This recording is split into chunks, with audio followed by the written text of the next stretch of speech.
Welcome to the Wahid Virtual Science Studio. Get ready for exciting content. Make sure to like, subscribe, and hit the bell icon for updates. Thanks for watching. If you enjoyed this video, don't forget to like, subscribe, and turn on notifications.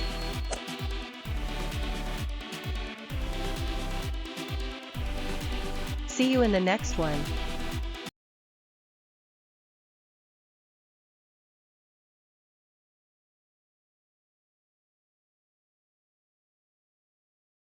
Student,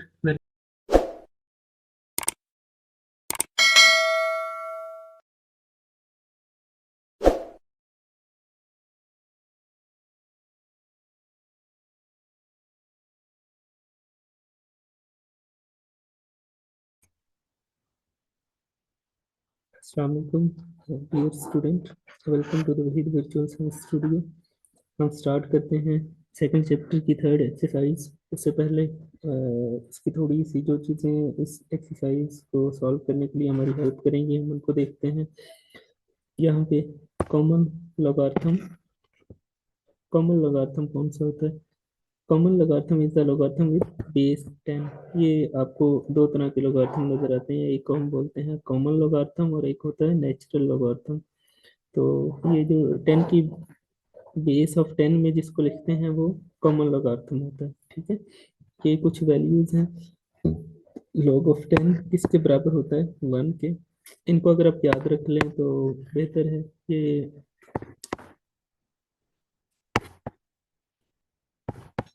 इस सवालों को solve करने में हमारी ये help करेगी ये चीज़। ठीक है, अच्छा उसके बाद ये जो बात बताने वाली है इसमें वो ये है, ये जो है characteristics and mantissa. Characteristics and mantissa of logarithm. Logarithmic of a number consists of two parts, the characteristics and mantissa. अच्छा, ये थ्रू आउट एक्सरसाइज में मैं करेक्टरिस्टिक के लिए यूज करूंगा CH और मेंटिसा के लिए यूज करूंगा M। ठीक है, शॉर्ट फॉर्म में मैं इसको इस तरह से लिखूंगा। तो और ये जो लॉगरिथम है LOG, LOG से इसको लिखेंगे लॉगरिथम को। लॉगरिथम हमेशा बराबर होता है CH प्लस M, यानी कि करेक्टरिस्टिक प्लस मेंटिसा को अगर हम आपस में सम करें तो आंसर हमारे पास जो आता है वो लॉगरिथम आ जाता है उस नंबर का। ठीक है, यानी कि अगर हमें उस नंबर का करेक्टरिस्टिक और मेंटिसा अगर पता हो तो हम उसका लॉगरिथम निकाल लेते हैं। ठीक है, चलो जी, हम अब आगे चलते हैं, थोड़ा सा और इसको देखते हैं और फिर इसके बाद हम एक्सरसाइज की तरफ चलते हैं। अगर इन चीज़ों की हमें समझ आ गई तो एक्सरसाइज हम बड़ी आसानी से सॉल्व कर लेंगे। ओके, अब हम देखते हैं करेक्टरिस्टिक किस तरह से हम फाइंड करते हैं। करेक्टरिस्टिक फाइंड करने का ये इसने बड़ा अच्छा लिखा हुआ है यहाँ पे, इसको समझते हैं। When the characteristic is negative we write it with bar. ये एक नोटेशन उसने बताया हुआ है। समटाइम ना ये इस तरह से लिखता है इनको, नंबरों को बार की सूरत में, यानी जिस तरह 1 है ऊपर छोटा सा बार आ जाएगा तो इसका मतलब होता है कि ये नेगेटिव है। ठीक है, वो नोटेशन का उसने बताया हुआ थोड़ा सा। तो okay, finding rule of characteristic. Characteristic निकालने का फार्मूला क्या है? करेक्टरिस्टिक निकालने का फार्मूला ये है कि जितने नंबर हैं, number of digits to the left of the decimal point, decimal point के लेफ्ट पे जितने नंबर हैं उनमें से एक माइनस कर दें। यानी अगर फर्ज करें कि डेसिमल के लेफ्ट साइड पे 4 नंबर हैं तो करेक्टरिस्टिक क्या होगा? -1 इज इक्वल टू 3। यानी जितने नंबर हैं डॉट से पहले, यानी डॉट से पहले जितने नंबर आते हैं उनमें से -1 करें तो हमारे पास करेक्टरिस्टिक आ जाएगा। कब? जब नंबर क्या है? 1 से ग्रेटर है। ये बात आपने याद रखनी है। अगर नंबर 1 से ग्रेटर है तो हम क्या करेंगे, जितने भी नंबर डेसिमल से पहले हैं उन में से -1 करेंगे तो हमारे पास करेक्टरिस्टिक आ जाएगी, ठीक है। लेकिन अगर हमारे नंबर 1 से छोटे हैं, अगर हमारे पास जो नंबर गिवन है वो 1 से छोटा है, मसलन ऐसे हो सकता है 0.005, ये है। अब ये 1 से छोटा है, ठीक है। अगर ये नंबर है तो फिर हमने क्या करना है, फिर हम इसके करेक्टरिस्टिक किस तरह निकालेंगे, फिर हम इसका करेक्टरिस्टिक निकालेंगे number of zeros between the decimal point and the first non zero digit. Dot के बाद वाले जो जीरोज हैं आपने वो काउंट करने हैं, ठीक है। पहले नॉन जीरो डिजिट से पहले और डॉट के दरमियान जितने जीरो आते हैं वो आपने काउंट करने हैं। जितने जीरो हैं उनमें +1 करना है। जो जवाब आए वो आपका करेक्टरिस्टिक होगा, ठीक है। लेकिन इसको हम बार के साथ लिखेंगे, ये जिस तरह से इसमें लिखा हुआ बार के साथ लिखेंगे, ये जिससे हमें पता चलेगा कि ये माइनस में है, ठीक है। तो जिस तरह ये मैंने यहाँ पे लिखा है 2, तो इसका करेक्टरिस्टिक क्या होगा, माइनस, ये फार्मूला, ये आप फार्मूला इसे समझ लें, माइनस नंबर ऑफ जीरोज कितने हैं, 2 + 1 = -3, ये करेक्टरिस्टिक है, ठीक है। जो मैंने ऊपर लिखा हुआ है इसका, जो इसने यहाँ पे लिखा हुआ है इसका करेक्टरिस्टिक ये बनेगा। आई होप कि आपको समझ आ गई होगी। ओके, इससे आगे अब हम चलते हैं। अच्छा, मेंटिसा के लिए ये है कि डॉट के बाद वाला जो पार्शियल हिस्सा होता है, यानी जो फ्रैक्शन का हिस्सा होता है, वो हमेशा मेंटिसा कहलाता है, ठीक है।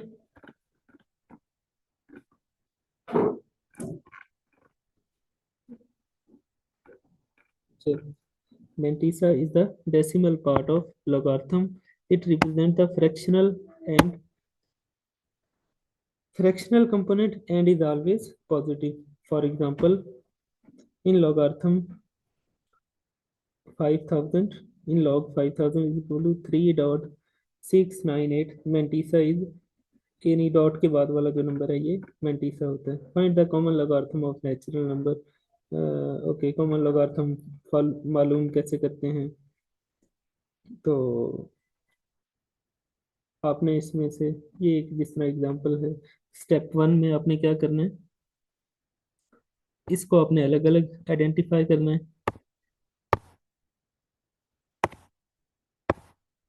ठीक है। इसको आपने आइडेंटिफाई करना है, ये इंटेग्रल पार्ट और डेसिमल पार्ट।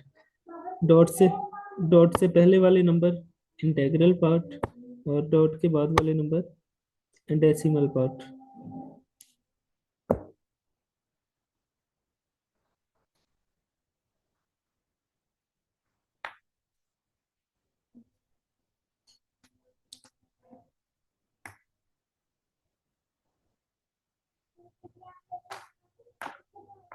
बेटा ना बोला करो ना।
ओके जी।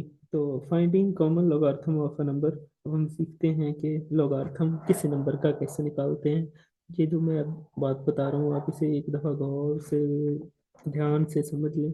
ये अगर इस बात की समझ आ गई तो ये फिर पूरी जो आगे एक्सरसाइजेज हैं बल्कि, वो आप सॉल्व कर लेंगे। और इसमें से शॉर्ट क्वेश्चन और लॉन्ग क्वेश्चन लाजमी आना है, आखिरी एक्सरसाइज से लॉन्ग क्वेश्चन लाजमी आता होता है।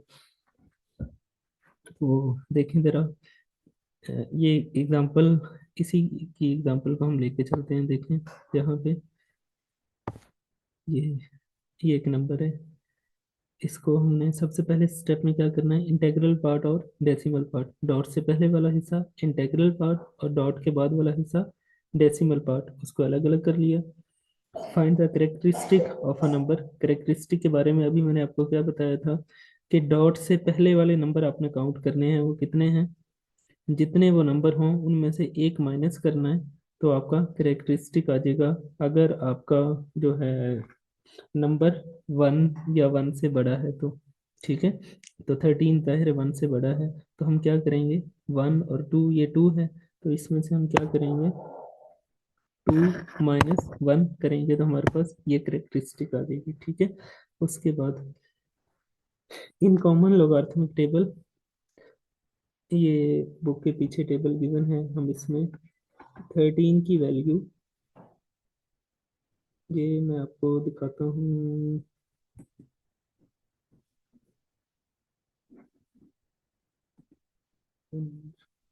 ये मैं आपको टेबल देखना सिखाता हूँ। ये ये टेबल है,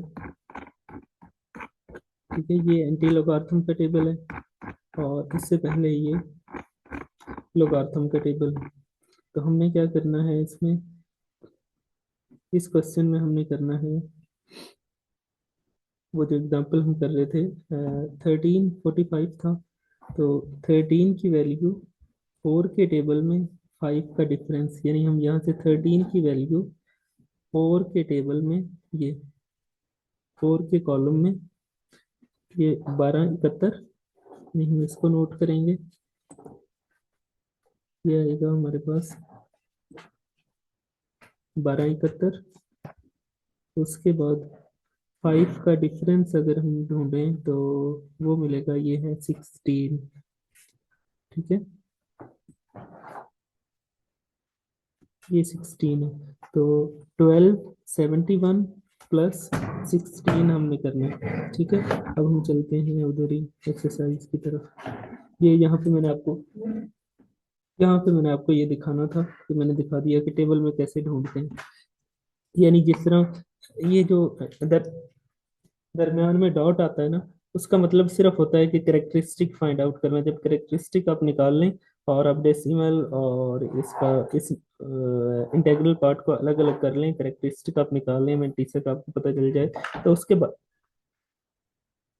उसके बाद आपने क्या करना है, उसके बाद आपने ये समझना है कि डॉट है या नहीं। पहले दो नंबर का मतलब है, वो आपने पहले जो दो नंबर हैं उनको आपने यहाँ देखना है, इधर, ठीक है।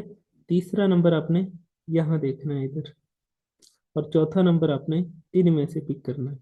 तो हमारे पहले दो नंबर 13 को मैंने यहाँ देखा, वहां से मैं इधर आऊँगा, कहाँ तक आऊँगा, अगला डिजिट मेरा फोर था, तो मैं फोर तक आऊँगा, ये मैंने फोर यहाँ से लेना है, तो ये वाली वैल्यू मैं पिक करूँगा, ये, ठीक है। ये वाली वैल्यू पिक करके आगे फोर्थ डिजिट जो है उस नंबर में मेरा फाइव था, तो मैंने फाइव यहाँ से लेना है, इसी लाइन में वो 16 है, ठीक है। 1271 और प्लस हमारे पास आ जाएगा 16। तो चलें, अब हम उधर चलते हैं।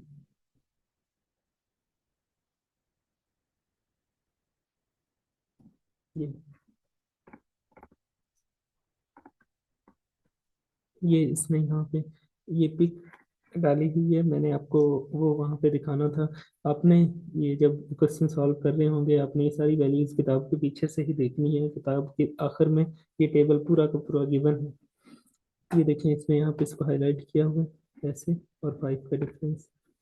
उसके बाद add the number found in step three, इन दोनों को ऐड करें, तो ये हमारे पास आ गया 1287, which is the mantissa of given number, ठीक है। ये क्या है हमारे पास, मेंटीसा आ गया। Finally combine the characteristic and mantissa part found in step to.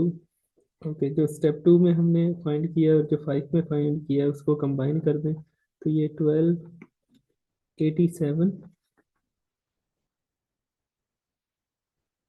1287 और 5 में जो हमारे पास आया है ये मेंटिसा है, इंटेग्रल पार्ट, डेसिमल पार्ट, और 1.1287 या 87, इसको डॉट के बाद वाले नंबरों को अलग अलग पढ़ते हैं, तो .1287 इस तरह से इसकी करेक्ट प्रोनाउंसिएशन इस तरह से इसको पढ़ते हैं। ठीक है, तो इस तरह से हम इनकी यानी कि जो कॉमन लॉगरिथम है वो इस तरह से हम निकाल सकते हैं, जितने भी नंबर हों इन सब का। बोलो बोलो बेटा, वो आपकी आवाज आ जाती है बीच में बार बार, इसलिए मैं आपको कहता हूँ, एक मैंने ना छोटी सी वीडियो रिकॉर्ड करना होती है 24 घंटे में ना, आप वो मुझे नहीं करने देते आराम से, इसलिए मैं आपको बार बार कह रहा था आप जाके लेट जाओ, लेकिन आपने कहा नहीं। अब बैठे हो तो आराम से बैठे रहो ना, शोर करो, थोड़ी देर की बात है बस, फिर जितना मर्जी शोर कर लेना।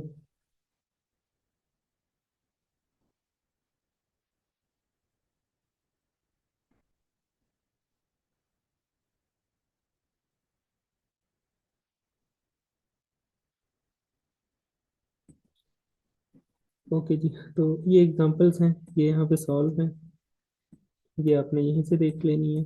हम चलते हैं अब एक्सरसाइज की तरफ। ये एक टेबल है, इसको अपने अच्छे से जहन में अपने में बिठा लें। ये इंपॉर्टेंट बात यहाँ पे इसने बताई हुई है।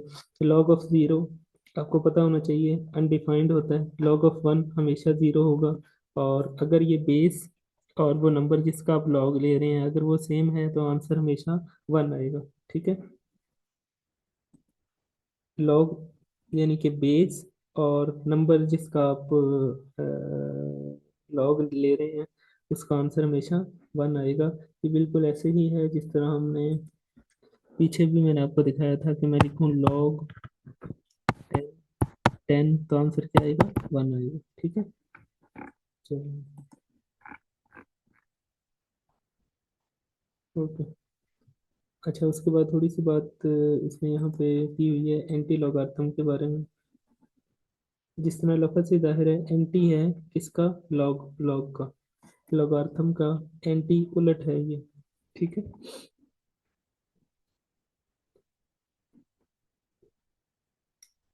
यानी कि जो लॉगार्थम का आंसर आता है वो क्या होता है, वो एंटी लॉगार्थम होता है, और जो एंटी लॉगार्थम का रिजल्ट होगा वो वो लॉगार्थम होता है।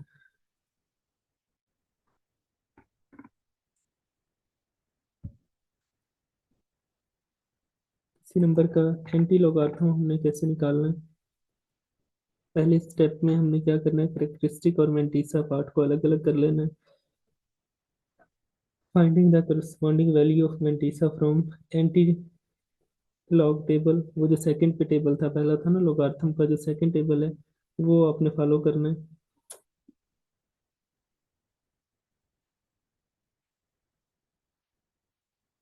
ठीक है, यहाँ भी इसमें यही बताया हुआ है कि ये जो 64 है, ये जो रिजल्ट है ये एंटी लॉगार्थम है इस नंबर का। आगे एंटी लॉगार्थम फाइंड कैसे करते हैं, फाइंड द करस्पॉन्डिंग, ये बिल्कुल ऐसे ही है जिस तरह हमने वहां पे किया था। इनको ऐड करना है तो ये हमारे पास ये नंबर आ जाएगा। इंसर्ट द डेसिमल पॉइंट, ठीक है, हम डेसिमल पॉइंट इसमें इंटर करेंगे। ओके, ये एग्जांपल है। Let us find the anti logarithm of, इसका हमने एंटी लॉगार्थम निकालना है। इस एग्जांपल को कर लेते हैं, मैं करवा देता हूँ कि ये इसने किस तरह से की है। फिर जो आगे एक्सरसाइज है उसमें से कुछ सवालों को मैं करवाऊंगा, कुछ सवालों को मैं वैसे ही छोड़ दूंगा, बाकी आपने खुद करने हैं, और इसकी सोल्यूशन जो है वो मैं डिस्क्रिप्शन में ऐड कर दूंगा। अगर आपको किसी सवाल में प्रॉब्लम हो तो आप वहाँ से भी इसको देख सकते हैं। इसमें देखें, डॉट से पहले वाला जो हिस्सा होता है वो क्या होता है, इंटेग्रल पार्ट, वो करेक्टरिस्टिक होता है, तो ये क्या है, टू। और डॉट के बाद वाला हिस्सा क्या है, वो मेंटिस है। सब पहले स्टेप में आपने इसको अलग अलग कर लेना है। उसके बाद find corresponding value of mantissa, आपने ये जो डॉट वाला पार्ट है अपने 12 की कीमत 4 के खाने में देखनी है, जो वैल्यू होगी। उसके बाद आपने 5 का डिफरेंस, ये जो 5 है इसका डिफरेंस लेना है आपने। अभी नीचे मैं आपको जाके दिखाता हूँ, ये 12 आपने इधर देखना है, यहाँ पे ये 12 है।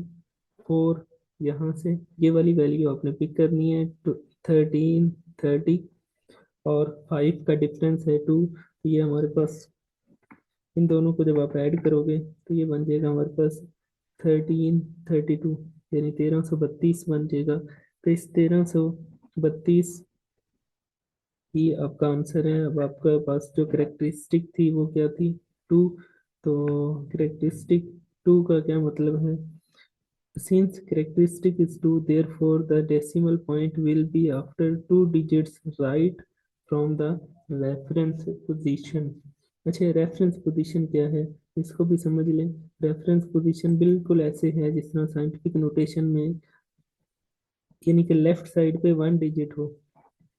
रेफरेंस पोजीशन इसमें अच्छा एक चीज़ और जहन में रख लें, जिस नंबर में डॉट नहीं होता उसके आखिर में डॉट होता है, जिस नंबर में डॉट नहीं होता उसके आखिर में डॉट होता है। और रेफरेंस पोजीशन कौन सी होती है कि एक नंबर रहे लेफ्ट साइड पे, जो साइंटिफिक नोटेशन में होती है कि लेफ्ट साइड पे एक नंबर होना चाहिए, राइट साइड पे जितने मर्जी हों, उसको कहते हैं रेफरेंस पोजीशन। यानी ये वाली पोजीशन रेफरेंस पोजीशन है 1 और 3 के दरमियान में। तो यहाँ से करेक्टरिस्टिक रेफरेंस पोजीशन से 2 डिजिट उसको मूव करेगा।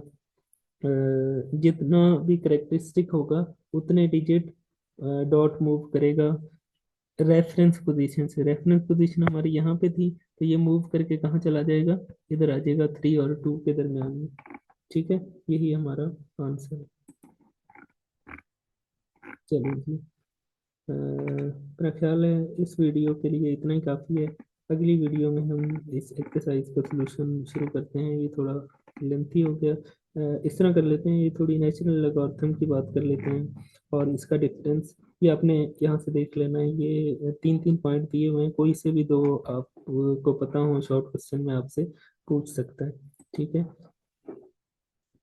बिल्कुल आसान है। इसको हम लिखते हैं बेस ऑफ कॉमन लोगार्थम 10, यानी कि ये जो है ना, इसको हम यहाँ पे नॉर्मली बेस ऑफ 10 में लिखते हैं और इसको लिखते हैं ln e।